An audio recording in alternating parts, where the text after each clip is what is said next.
What's going on? I'm Zach and welcome to 5-Star Prep, where we are innovating the test prep process. And one of the ways we're doing just that is through podcasts. That's right, not in the mood to grab a pencil or paper? Not a problem. Here, all you have to do is listen to the tips, tricks, and strategies that'll make you successful on your ACT or SAT. Let's go ahead and check out a clip from one of our podcasts included in our SAT course. Here we're talking about how to react to a tough question.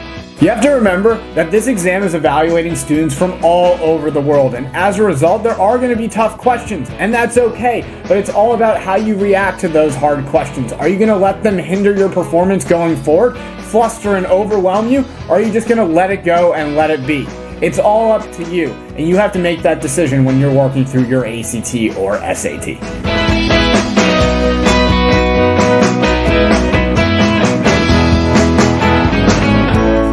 So many students are overcome with anxiety when they sit down to take these exams, and that's why we make the mental approach a priority. Here we discuss techniques that'll increase students' confidence come exam day.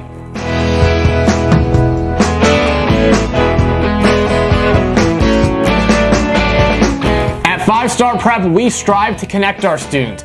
Once enrolled in a 5-Star Prep course, you'll have access to the community page, where you can communicate with other students, tutors, as well as myself about all the things. Stressed out about college applications or just concerned about high school in general? Not a problem. Post in your 5-Star Prep community and recognize that you're in this together. Also, every single lesson throughout a 5-Star Prep course has a discussion board where you can post about any problems you may be having pertaining to that lesson. And look at that. We already have a question from one of our students. Neil says, "Help, can you help me with section 3, question 19? Of course, absolutely. Checking out question 19. But before we get into that, take a look at the top of the screen. That includes the question number as well as type of question you're working on, and also the post-it note, which has important formulas and additional information that you should keep in mind. This is a problem on the SAT that actually requires no work whatsoever. It says, in a right triangle, one angle measures x degrees, where sine of x equals 4/5. What is cosine of 90 minus x? And here the one thing you want to recognize is that the angle x and 90 minus x are complementary angles, and that means their sum is going to equal 90 degrees. And when we have that, you should know that sine of one of the angles is going to equal cosine of the other. And they tell us sine of x equals 4/5. Therefore, cosine of 90 minus x is also going to be 4/5.